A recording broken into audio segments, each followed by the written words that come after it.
Muy buenas tardes. Soy el doctor Juan Andrés Navarro, broncopulmonar infantil del Hospital Dr. Hernán Enríquez Aravena, y los saludo en esta tarde para dar inicio a un nuevo capítulo de Doctores en Línea.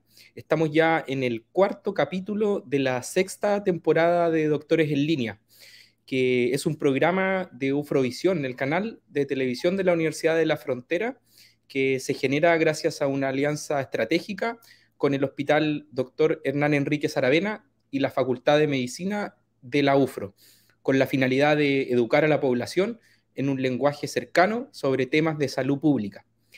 Este programa será emitido en vivo para Temuco y Padre Las Casas por señal abierta desde Concepción a Coyhaique en el canal 48 de Telefónica del Sur y online a través de todas las plataformas digitales de Ufromedios.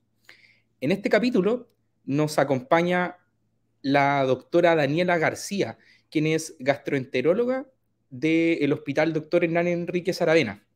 Y vamos a hablar un tema muy importante, muy prevalente, que esperamos que sea de mucha utilidad para quienes nos acompañen esta tarde o para quienes puedan ver este programa.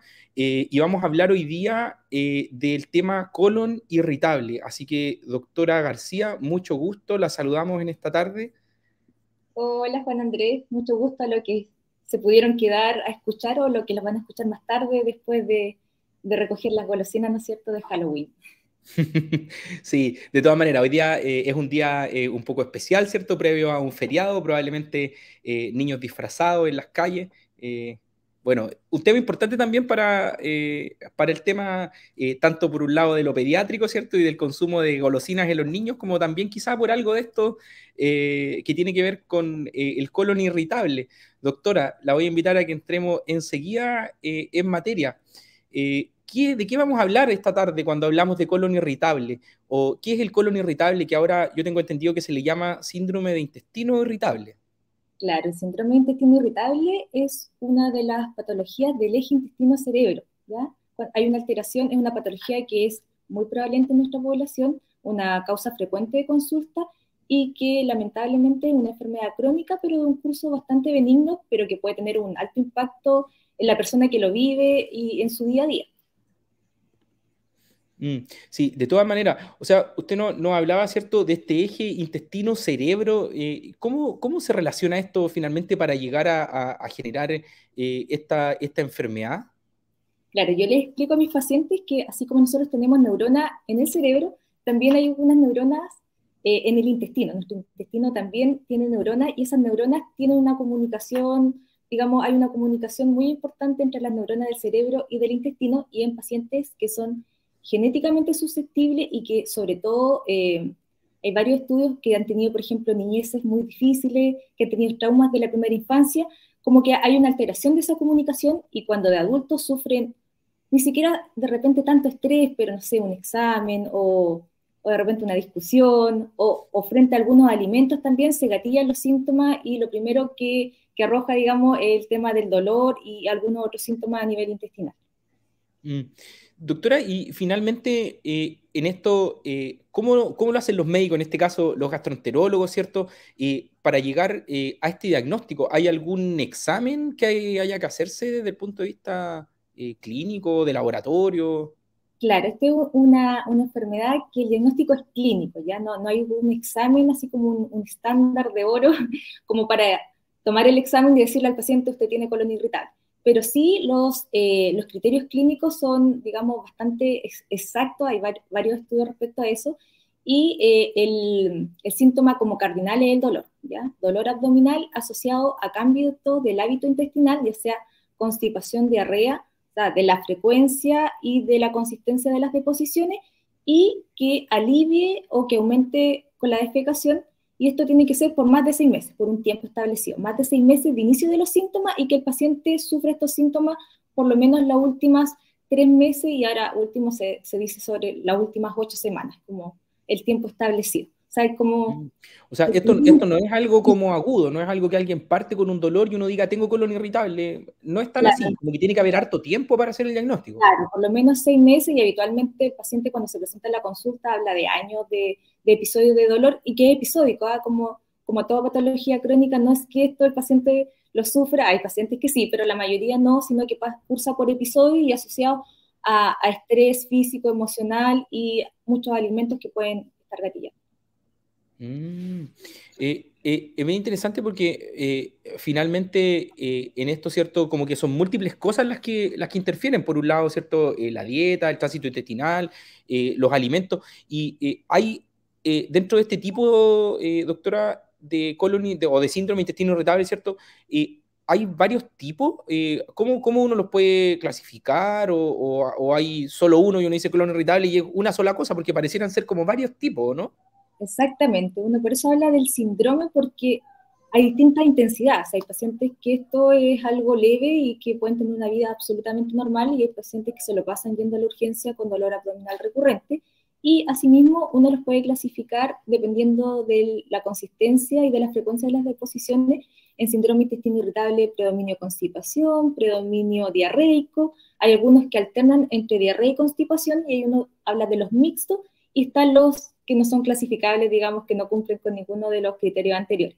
Y dependiendo de eso, también es súper importante hacer el diagnóstico, ¿no es cierto? Y hacer la clasificación porque el manejo y el tratamiento va a depender de los síntomas predominantes que presenta el paciente. Doctora, y en relación con el dolor, porque probablemente en relación con el dolor, ¿cierto? Dolor abdominal, ¿cierto? Alguien que de repente sufre, ¿cierto? Algún tipo de dolor, ¿tiene algo característico el dolor del colon irritable? ¿Cómo uno lo diferencia, por ejemplo, no sé, del dolor de una gastritis, del dolor de otro tipo de cosas? ¿Qué características tiene eso que lo hace tan particular? O sea, no hay como un dolor en general, pero lo que se ha visto es que es más del hemiabdomen inferior. Ya es como lo más clásico. Cuando De la hay un parte baja del abdomen. claro, la parte baja del abdomen, porque cuando el dolor es más epigástrico, ahí uno piensa ya en alguna patología, no sé, del estómago o en dispepsia funcional, que también es un trastorno del eje intestino-cerebro, pero de otra parte. El síndrome intestino irritable es del intestino y la dispepsia funcional es como el colon irritable, yo le explico a los pacientes, pero del estómago. Ah, perfecto, qué interesante. O sea, también, ¿cierto? Tiene como estos tipos asociados, ¿cierto? A cómo está el tránsito intestinal. Y finalmente, usted nos contaba un poco cómo se produce esto de la predisposición genética, ¿cierto? Y los eventos adversos. O sea, que finalmente también, por ejemplo, algunos pacientes míos desde la pediatría podrían llegar a uno suponer que van a desarrollar un colon irritable. Claro, o ya se presenta en la edad pediátrica. No es mi tema porque yo veo adultos, pero yo sé que los gastros pediátricos Mm. ven desde de repente de edades ya no tan tardías, digamos, más tempranas, este síndrome intestino irritable. Sí. Mm. Ya se Y presenta. finalmente, doctora, las cosas que lo gatillan, ¿en qué cosas, por ejemplo, los pacientes debieran notar o hacer sospechar este tema? ¿Qué cosas pueden gatillarlo? La alimentación. ¿Ya? El 86% de los pacientes con síndrome de intestino irritable pueden gatillar sus síntomas con algunos alimentos que son los alimentos ricos en FODMAPs. ¿Ya? De hecho, uno de los pilares de la terapia del síndrome de intestino irritable es tener una dieta baja en FODMAPs, sobre todo cuando estén cursando con crisis. Porque como te explicaba, normalmente el paciente no va a estar todo el tiempo con dolor, sino que va a cursar como por periodo en que tenga mayor sintomatología y ahí yo les digo que acudan a este tipo de dieta. ¿Cómo Mm. identificar? Eso, le iba a preguntar, usted no habló de los FODMAPs ahí, cuéntenos un poquito al tiro de qué estamos hablando, porque como que entramos al tiro a hablar de tratamiento, pero me parece súper interesante de decir finalmente en qué cosas tienen que poner ojo los pacientes finalmente. ¿Qué Claro, son los FODMAPs? Usted nos los habló de eso, ¿cierto? son azúcares altamente fermentables, o sea, no es que sea una dieta mala en sí, o sea, de hecho muchos de los alimentos que son ricos en estos azúcares altamente fermentables son alimentos bien sanos. Entonces, pero que sí al paciente, sobre todo cuando está en estos periodos de crisis, le puede gatillar muchos síntomas. Entonces ahí uno les dice que trate de evitarlo. Y es por la sigla como fermentables, oligosacáridos, monosacáridos, disacáridos y polioles y que son alimentos que contienen estos azúcares que fermentan en el intestino delgado y que producen síntomas como distensión abdominal y en algunos pacientes incluso diarrea. Mm. Y esos son los alimentos. Y por ejemplo, ¿usted nos podría dar algunos ejemplos? ¿Qué alimentos son altos en estos? FODMAPs. La lista es súper amplia, y en general uno lo que le recomienda al paciente es que sea una dieta guiada por nutricionistas, en que son bien restrictivas y eliminan prácticamente todo esto, y el paciente dice, pucha, puedo comer como 3 o 4 cosas, porque la mayoría de los alimentos que consumimos tienen FODMAP, unos más que otros, por supuesto, y de a poco ir incorporando semana a semana, y ahí tratar de verificar cuál es el que al paciente le produce mayor sintomatología. Yo en general, como la mayoría de mis pacientes no tienen a lo mejor capacidad de que lo vea el nutricionista y que haga esta dieta guiada como debería ser, le hago recomendaciones generales de las que yo creo que pueden estar gatillando más, o de las que a mí me impresiona que pueden estar gatillando mayor sintomatología, y en general lo que les recomiendo es tener una dieta sin lactosa. O sea, porque la lactosa es un azúcar que es altamente fermentable, y que hay un porcentaje importante de pacientes que tienen intolerancia a la lactosa y que sufren de distensión, de diarrea y de dolor abdominal cuando tienen ingesta de lactosa. Entonces les digo que tomen leche, yogur, qué sé yo, que se preocupe que sea sin lactosa, porque igual es importante que consuman calcio, obviamente. Claro. Y de las otras como alimentos que tienen que son altos en FODMAP, yo la pera, la manzana en general les recomiendo, o por ejemplo les digo, no sé, pues si se va a comer un plato de porotos, porque las legumbres tienen así mucho FODMAP, ojalá no se coma una sandía postre, que también tiene bastante FODMAP. O sea, por último, disminuir la ingesta y parcelarla, y los días en que esté con más sintomatología, tratar de evitar esos alimentos. Pero en general los pacientes saben, y dicen, no, ¿sabes qué? Logran reconocer cuáles son los gatillantes. Claro, no, dice, el repollo, no, a mí me cae pésimo, la coliflor no la como, y claro, son alimentos que son altos en FODMAP, pero me dice, a mí me encanta tal alimento, y yo sé que me va a hinchar y me va a doler un poquito la guata, pero igual lo consumo porque, pucha, me gusta. Entonces ahí hay que ir viendo. Claro, claro. Doctora, y sobre todo en relación con esto, por ejemplo, ya hablamos de que o estas molestias, ¿cierto?, en relación a la ingesta de algunos alimentos, como que es algo como lo que uno piensa y uno dice, bueno, yo conozco gente que tiene este problema. Esto es súper frecuente, yo me imagino, ¿no? ¿Cuánta población, no sé, en Chile o en el mundo sufre de esto? Esto debe ser algo súper frecuente, me imagino. Es una patología muy frecuente, se habla de un 10% aproximadamente. Hay algunos estudios acá en Chile, con algunos bemoles, por supuesto, que hablan incluso de un 23 hasta 28%, pero claro, yo me quedo con la cifra del 10%, pero hay un grupo de ese 10% que tienen síntomas que son bastante invalidantes y que necesitan un manejo multidisciplinario, y es complejo. Y obviamente siempre descartar las banderas rojas, que no hemos hablado de eso, pero una vez Pero que... si quieres, cuéntenos, porque eso me imagino que deben ser como los signos como de gravedad de esto, porque yo en esto también, como un poco lo que usted nos ha contado, da la impresión que el colon irritable, ¿cierto? Es como una enfermedad. Yo lo transmito todo un poco a lo que yo hago, pero me parece muy similar como al asma, así como una enfermedad que puede tener síntomas, pero que puede tener crisis también, porque usted nos ha hablado de las crisis de colon irritable. Claro, claro. Entonces pareciera ser una enfermedad que tiene síntomas como permanentes, pero que tiene crisis. Exactamente. Y en los momentos de crisis es importante mantener esta dieta, o uno puede dejar algunos medicamentos ahí dependiendo del tipo que sea. Si el predominio, el tema del dolor, algún antiespasmódico, si es más constipación, uno dejará algún tipo de laxante, y ahí uno va, si es de predominio de diarrea, en los diarreicos siempre hay que tener ojo, y hay que descartar que no haya alguna enfermedad celíaca, alguna otra patología que pueda estar escondida, y hacer algunos estudios básicos, obviamente, en todos los pacientes. O sea, un buen examen físico. O sea, este es un paciente que debería ser evaluado por un médico general, un internista, un gastroenterólogo, debería poder hacer diagnóstico de esta patología, hacer un buen examen físico, descartar exámenes, digamos, de laboratorios generales, y descartar los signos de alarma. Signos de alarma, por ejemplo, baja de peso, anemia, sangrado en las deposiciones, que el dolor sea nocturno, que sea progresivo, que tenga antecedentes familiares de cánceres digestivos, cáncer de colon, cáncer gástrico. Son pacientes que probablemente vamos a hacer estudios adicionales para descartar que no hay alguna otra patología que esté simulando ser un síndrome de intestino irritable. No, no necesariamente porque el intestino irritable se asocie, por ejemplo, con cáncer. Esto puede llevar al cáncer, es como el típico miedo de la gente, como... Sí, es un eh, miedo, sí, es verdad. O sea, las personas piensan que, o sea, están con dolor, que les molesta mucho, y su principal preocupación siempre es el cáncer, pero Esto no es una patología que aumente la prevalencia de cáncer. Y estos son pacientes que no a todos les vamos a hacer, por ejemplo, colonoscopia, va a depender de la edad. Generalmente se presenta antes de los 50 años, antes de los 40 años, y son pacientes que por screening poblacional no corresponde hacer una colonoscopia, a menos que haya un signo de alarma, y el dolor no es un signo de alarma, ¿ya? O sea, el paciente puede tener dolor, o sea, va a tener dolor porque es el eje del diagnóstico del síndrome de intestino irritable, pero no es que sea sinónimo dolor abdominal de hacer colonoscopia, sobre todo en gente joven menor de 40 años, porque lo más probable es que no encontremos nada. Si hacemos la colonoscopia, aparte que es un procedimiento que es invasivo, que tiene sus riesgos y que más encima tenemos poco acceso. O sea, lo ideal es dejárselo a los pacientes que realmente necesitan hacerse este examen.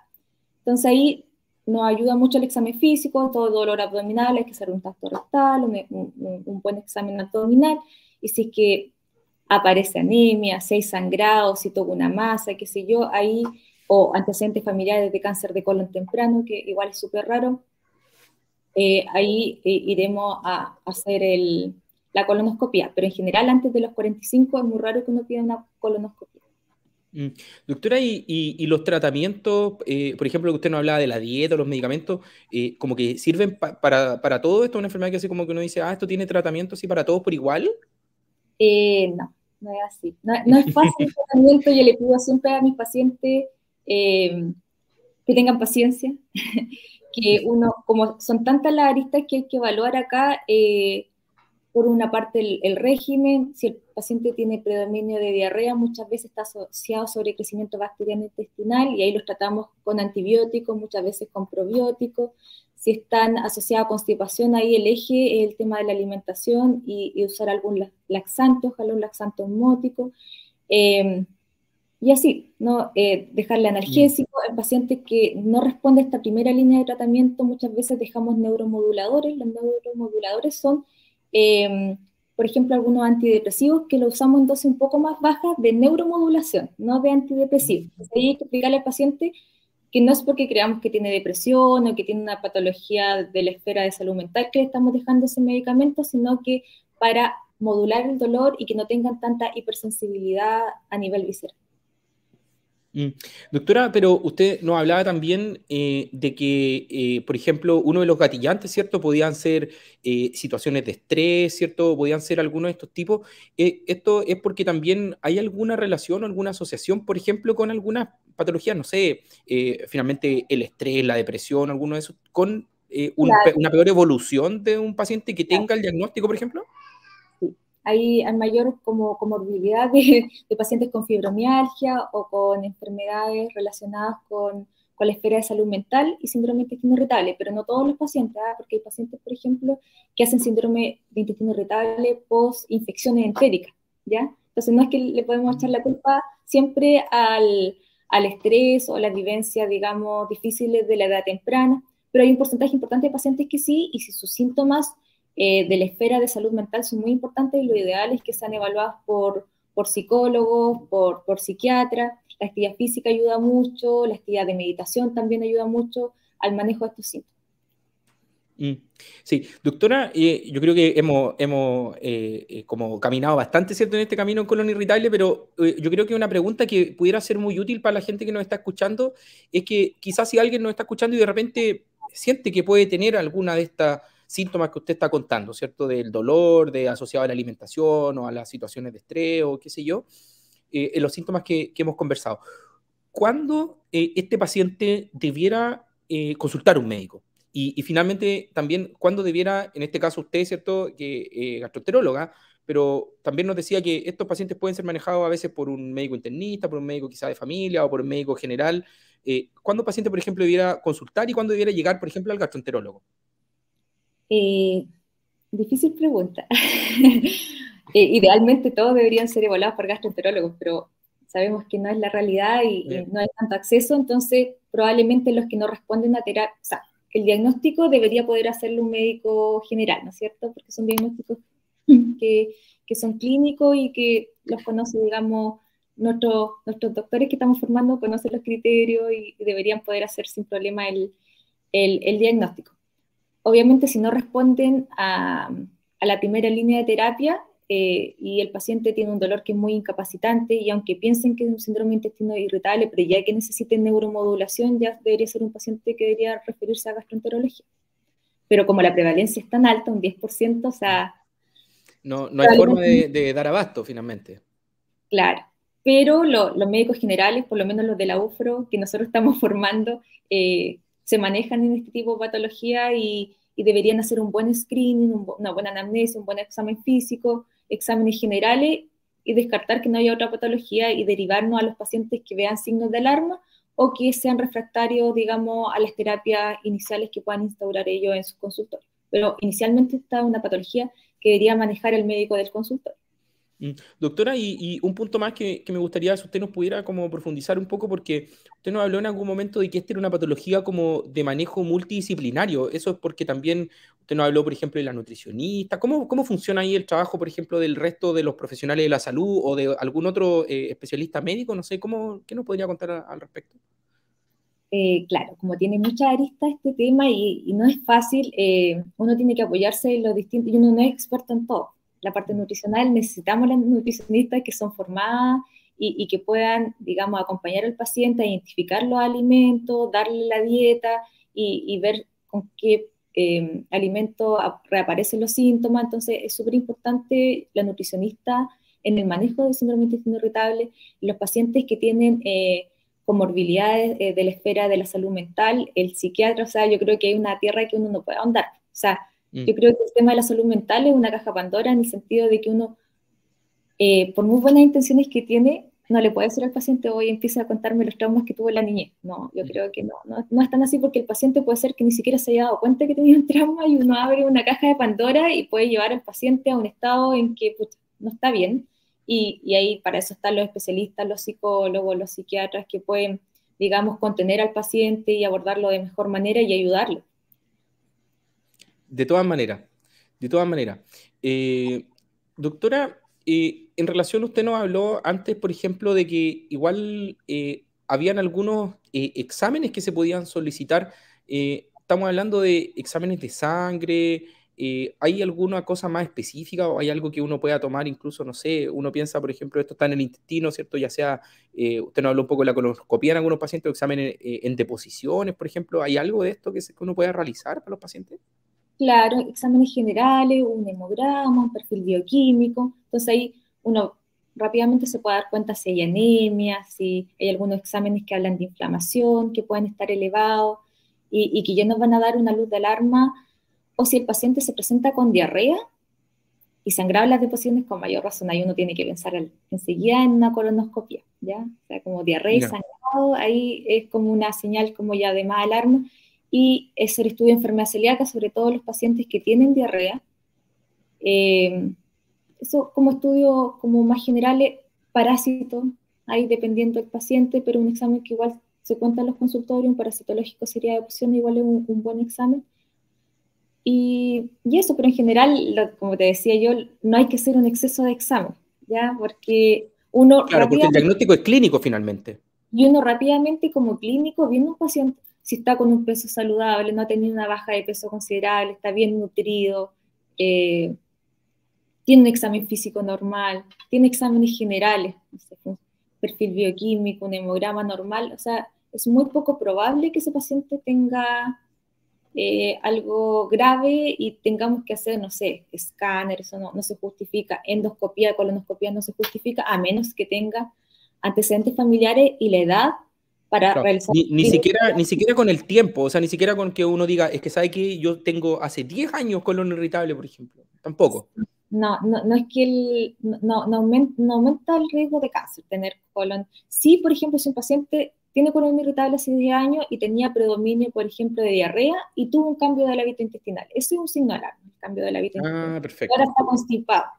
Ahí ese sí es un signo de alarma y que probablemente a ese paciente le vamos a hacer una colonoscopia, Ya. por ejemplo. Mm, perfecto, perfecto, perfecto. Doctora, ¿existe alguna relación entre el intestino irritable y algo que también como que hoy en día se escucha algo, por ejemplo, harto en relación, por ejemplo, al gluten? Hemos hablado acá en este programa sobre enfermedad celíaca en particular, pero el colon irritable, por ejemplo, ¿qué pasa con el gluten? sea, más que el gluten, el trigo es un alimento rico en FODMAP, en Ah, oligosacáridos. perfecto. Entonces, hay pacientes que dicen, ¿sabes qué? Dejé de comer pan y en realidad mis síntomas mejoraron, yo creo que es gluten.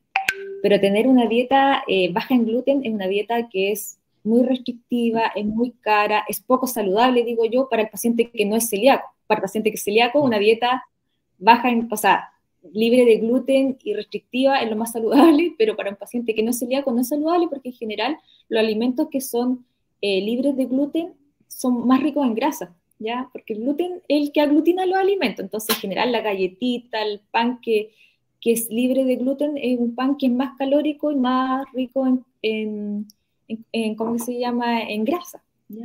Entonces yo al paciente que no es celíaco no le recomiendo la dieta libre de gluten por esa razón. Y sí hay que ver de repente si el pan pudiese gatillar en los síntomas y pensando que el pan es un alimento rico en FODMAP, pudiese ser, pero no, así como a priori darle dieta libre de gluten a un paciente con síndrome de intestino irritable no tiene mayor indicación. Perfecto. Sí, además que claramente estamos hablando de dietas que son súper restrictivas y en nuestro país además caras de llevar, ¿cierto? Que son muy complejas. Doctora, tenemos una pregunta que nos llegó desde la audiencia y invitamos también a la gente que nos esté escuchando, si alguien quiere mandarnos una pregunta. Mire, ahí en un caso alguien nos dice, bueno, mi mamá murió de cáncer de colon. Yo tengo 45 años, ¿cierto? Tengo hijos de distinta edad. Todos tenemos cáncer, todos tenemos colon irritable. Algo de esto ya lo hemos contestado, probablemente, ¿cierto? No sé si quiere usted decirnos algo al respecto, pero...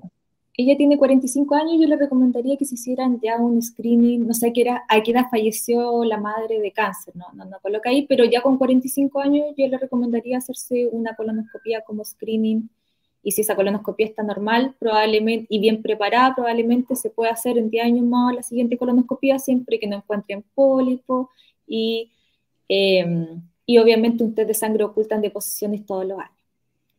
Y con la relación entre el cáncer y el colon irritable no se ha visto relación, ya no, los pacientes con colon irritable no tienen mayor, ¿cómo se llama?, posibilidad de desarrollar cáncer, eso se ha visto, y de hecho son pacientes que en general se exponen a más exámenes, entonces todo lo contrario, Sí. menos riesgo, porque van, consultan, muchas veces hacen colonoscopías que no son tan justificadas, con los riesgos que digo yo, que tiene hacerse una colonoscopía, o sea, un procedimiento bastante seguro, pero si uno empieza a indicarlo a pacientes que no lo tienen indicado, no es bueno.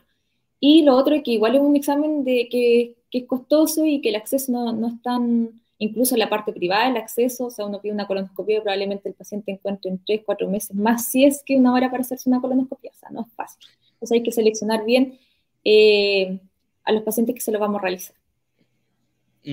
Sí, de todas maneras, de todas maneras. Doctora, una cosa más en relación con el tratamiento o un poco como con las expectativas, porque cuando uno habla de enfermedades crónicas, ¿cierto?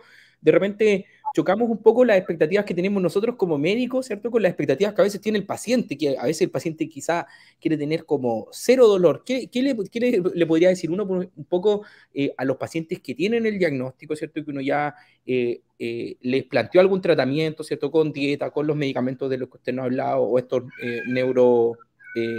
¿cómo es? Neuromoduladores, ¿cierto? Pero finalmente el objetivo del tratamiento es que el paciente no tenga nunca más dolor o es que tenga que mejore un poco su calidad de vida. ¿Hacia dónde apuntan, cierto, como los objetivos? ¿Qué es lo que debería esperar el paciente? Claro, yo creo que diste justo en el clavo. Eso es súper importante, como aterrizar las expectativas del paciente, porque muchas veces nosotros no vamos a ser el primer médico que lo va a ver. Han visto, generalmente este tipo de pacientes han visto 10 médicos, llegan con una carpeta así, una ruma de exámenes que se han realizado, me dicen, no me encuentran nada. Y no es que no le encuentren nada, sino que ya hablamos de que este diagnóstico es positivo O sea, depende de mejor que no le han encontrado nada y no le han encontrado un cáncer. Es una buena exactamente. noticia, entre comillas. Y eso es lo más difícil de decirle al paciente, usted no tiene un cáncer o no tiene algo, porque me dicen, no me encuentran nada. Entonces, es difícil, porque ellos lo que quieren es que le Bueno, encuentren algo. Entonces yo le digo, sí, si le encontramos algo, usted tiene un síndrome de intestino irritable, igual para ellos es como eh, un poco sanador tener un diagnóstico, ¿ya? Porque muchas veces, como ellos dicen, pasan por muchos médicos y no les dicen diagnóstico. Le dicen, usted no tiene un cáncer, usted no tiene cálculo en la vesícula, usted no tienen nada en el estómago, qué sé yo, pero le dicen lo que no tienen, pero no le dicen lo que tienen. Entonces, es súper sanador tener un diagnóstico. Usted tiene síndrome de intestino irritable, usted cumple criterios por dolor, por cambio de la vida intestinal, porque alivio no con la defecación, usted por el tiempo que lleva con esto, usted cumple criterios de síndrome de intestino irritable, este tipo, vamos a manejarlo de esta forma, aquí no hay medicamentos mágicos, los que funcionan con un paciente probablemente no funcionan con otro paciente, los que le funcionaron en algún momento de la vida, quizás no le van a funcionar ahora, pero vamos viendo y hay varias posibilidades, o sea, si no le funciona este, yo tengo un abanico como para ir viendo cuál nos puede funcionar, pero obviamente ir aterrizando. Y muchas veces llegan y los cito a control no tan lejos, no sé, pues le digo, venga en 2, 3 meses más, a la medida que yo los puedo ver, cuénteme, ¿cómo le ha ido? No, estoy con dolor, pero del 1 al 10, ¿qué dolor tenía antes? ¿Qué dolor tiene ahora? No, en realidad del 1 al antes yo, no sé, no podía hacer nada, tenía 10 de 10 y ahora tengo 3 de 10. Igual hay gente inconformista porque espera el 0. Entonces yo le digo, puta, Sí. estamos mejor, o sea, ya no está con diarrea. Igual uno tiene que ser, de repente son pacientes que igual son como andan con la nube negrita y como que ven la parte mala del asunto, entonces uno de repente igual tiene que tratar de enfocarlo en que en realidad sí va mejorando los síntomas, que muchas veces el paciente dice, Sí. no, porque no estoy 100%, no estoy bien, pero en realidad muchas veces sí mejoran bastante. Claro, porque finalmente estamos hablando de enfermedades que pueden hacer, usted nos habló en algunos casos de que las personas tengan que consultar en un servicio de urgencia o que tengan crisis de dolor, por ejemplo, que no respondan a los analgésicos habituales y tengan que llegar, por ejemplo, a ponerse analgésico endovenoso o más potente. Claramente esas son las cosas que uno busca como evitar, que finalmente la enfermedad no interfiera en la calidad de vida de los pacientes, en su trabajo o en su relación con su familia, ¿cierto? Porque finalmente eso es lo que más Exactamente, complica a los pacientes. exactamente. Claro, tener una mejor calidad de vida y no pasárselo en un servicio de urgencia o yendo al médico con la carpeta y con puros médicos que ven y que le dicen, usted no tiene esto otro, pero en realidad tener el diagnóstico es súper bueno y ahí uno va viendo cómo lo enfrenta dependiendo de los síntomas principales del paciente. Hay pacientes que yo no les doy ni analgésico y solo manejando la constipación, por ejemplo, se mejora. Me dice, ¿sabes qué? Ahora estoy obrando todos los días y en realidad ya no tengo más dolor. Eso pasa mucho con los síndromes de intestino irritable, predominio constipación, que uno manejando bien la constipación y con una dieta así someramente baja en FODMAP, uno alivia mucho los síntomas. Los de diarreico en general son un poquito más difíciles de manejo, pero igual se puede y hay un abanico de posibilidades como para manejar. Sí, qué interesante. Doctora, algunas cosas, por ejemplo, que nos jueguen en contra, ya sea como en nuestra idiosincrasia un poco chilena o más local, por ejemplo, acá en la región, cosas que quizás estén como muy arraigadas, que a veces favorezcan, por ejemplo, el intestino irritable. Eh, no sé, No sé, ¿cómo? nosotros vivimos en una región pobre, hay algo que en una de las regiones más pobres del país, tenemos asociado, por ejemplo, todo el tema de la cultura de la ruralidad, por ejemplo, de la gente que vive en el campo. Por ejemplo, ¿eso favorece o a veces perjudica un poco más el Mejor manejo el desde el punto acceso de vista? podría ser, y lo otro es que el tema de la infección, o sea, esta es una patología que igual puede ser gatillada post-infección y en general sabemos que entre más pobreza, más riesgo de infecciones gastrointestinales, eh, como el tema de la salubridad puede estar de repente complicada y eso pudiese gatillar más síndrome de intestino irritable. Sí. Pudiese Ya. ser un arista que no había considerado. Y otra pregunta que tengo en relación un poco con, como, un poco toca un poco con mi área. Harta gente siempre hoy en día busca, por ejemplo, el uso de probióticos, por ejemplo. Usted nos mencionó en algún momento. ¿Tienen un rol en el tratamiento? ¿Sirven para algunas patologías del colon, Yo en patología de intestino irritable, por ejemplo? Sí, hay algunos probióticos estudiados, pero son los mínimos. Ya en general, la mayoría de los probióticos que venden en realidad no sirven para nada. O sea, si el paciente los toma y le sirve, hay un efecto placebo que igual no es despreciable y si le sirve y no le hace mal, igual ojo que los probióticos no son para todos. O sea, pacientes inmunosuprimidos, los cirróticos, que son pacientes que están con las defensas como más bajas, yo no los recomiendo, ¿ya? Eh, en el paciente como sano de síndrome de intestino irritable, claro, hay un par de probióticos que no quiero hacer propaganda, que yo les No, indico, no. sobre todo si, por ejemplo, hay más predominio de diarrea o más predominio de constipación. El Saccharomyces boulardii, sobre todo en la diarrea, uno lo usa bastante. el infantis en los pacientes con constipación o distensión funcional también, y unas marcas específicas que tienen estudios, digamos, de que sirven este tipo de pacientes, pero en general el probiótico que venden en la farmacia, el genérico, no sirve mucho. Así que yo... Sí, porque cuando uno va a la farmacia, ¿cierto? Este es como un rubro súper frecuente, así como que uno ve cosas para... hace un tiempo atrás todavía incluso había como publicidad de cosas para el colon irritable. Sí, no, yo, no, por lo menos en probiótico, no dejo mucho el tema del probiótico, a menos que haya mucha distensión, diarrea, que uno piensa, por ejemplo, en el sobrecrecimiento bacteriano intestinal, en que uno deja como antibiótico, después deja probiótico, o de repente el paciente que es como post-infeccioso o post-uso de antibiótico, entonces uno ahí deja como, y determinados probióticos, no cualquiera. Perfecto, perfecto, perfecto. Doctora, al menos de las cosas que teníamos planificado conversar, creo que hemos abarcado casi todo y yo diría que solamente dejar algunos mensajes finales, no sé qué cosa usted nos podría como ya para ir redondeando un poco, en qué cosas quizá algo más que le gustaría comentarnos o qué cosas quizá le gustaría como redondear un poquito más. Tenemos unos minutitos. Ah, súper. No, llamar a los pacientes a no desesperarse. O sea, si ya tienen el diagnóstico de síndrome de intestino irritable, ahí hay que ir viendo paciente a paciente y cómo va respondiendo a las distintas terapias. Si no tienen el diagnóstico y tienen la sospecha, que los vea un buen clínico, ¿no es cierto? Alguien que se preocupe, que lo examine, que le haga una buena historia, que descarte estas banderas rojas que les decía yo, que eran básicamente la baja de peso no intencionada, la anemia, el sangrado en las deposiciones, el cambio del hábito intestinal, el tener antecedentes de enfermedad inflamatoria, de cánceres gastrointestinales y de enfermedad celíaca en la familia. Esos son como banderas o luces de alarma que deberíamos tener en consideración.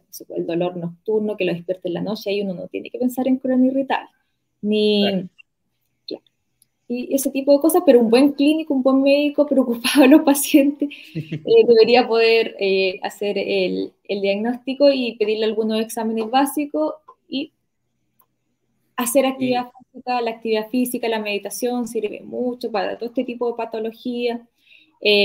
La alimentación, la dieta baja en FODMAP, que yo muchas veces lo invito a los pacientes a revisarlo, uno lo puede descargar de internet y ir Sí, evaluando. vamos a llegar a revisar, terminando acá, vamos a buscar el tema de las dietas, de cuáles son los alimentos en los que hay que poner más ojo, pero nos quedó bastante claro en realidad con la lactosa, ¿cierto? Usted nos mencionó las peras, nos mencionó el Claro, trigo, algunos que sí, no. pero muy interesante.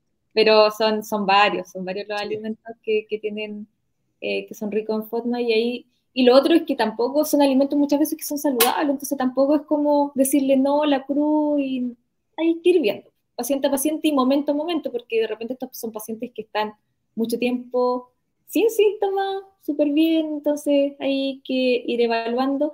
Y lo otro es que hay como un escalón de terapia, ¿ya? Y va a depender si son de predominio diarreico, constipado, los mixtos un poco más complejos porque uno va de allá para acá.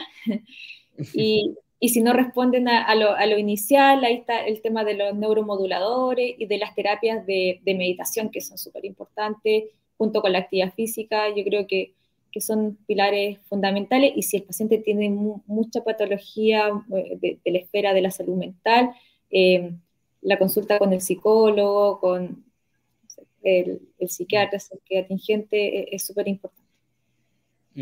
Sí, súper interesante el tema, sobre todo un poco por lo prevalente, doctora García, y probablemente también nos queda claro, ¿cierto?, que probablemente un paciente que se escape a esto es el paciente que va a ir escalando, ¿cierto?, ya sea en tratamiento o en el nivel de especialista que va a ir necesitando, y ojalá que sean los menos los pacientes que tengan que llegar probablemente al subespecialista, como en este caso son los gastroenterólogos, que además son un recurso muy escaso dentro de nuestra región y dentro de nuestro hospital, así que No. también... Pero nosotros, obviamente, si tienen un paciente con signo de alarma, los médicos que trabajan en consultorio igual rápidamente nos pueden llamar y contrarreferir. Estamos siempre llanos a ayudar. O de repente, si tienen dudas, también. Excelente, excelente. Doctora, de verdad que muchas gracias. Ya estamos prontos a cerrar. como les mencionaba, este cuarto capítulo de la sexta temporada de Doctores en Línea. Esperamos haber podido contribuir, ¿cierto?, frente a nuestra comunidad con estos temas tan importantes como en este caso fue hablar sobre colon irritable con la doctora Daniela García, gastroenteróloga de nuestro hospital doctor Hernán Enrique Aravena, a quien agradecemos por habernos acompañado en esta tarde. Muchas gracias a usted. Gracias, Juan Andrés. Que tengan buena tarde. Nos vemos. Chao, chao.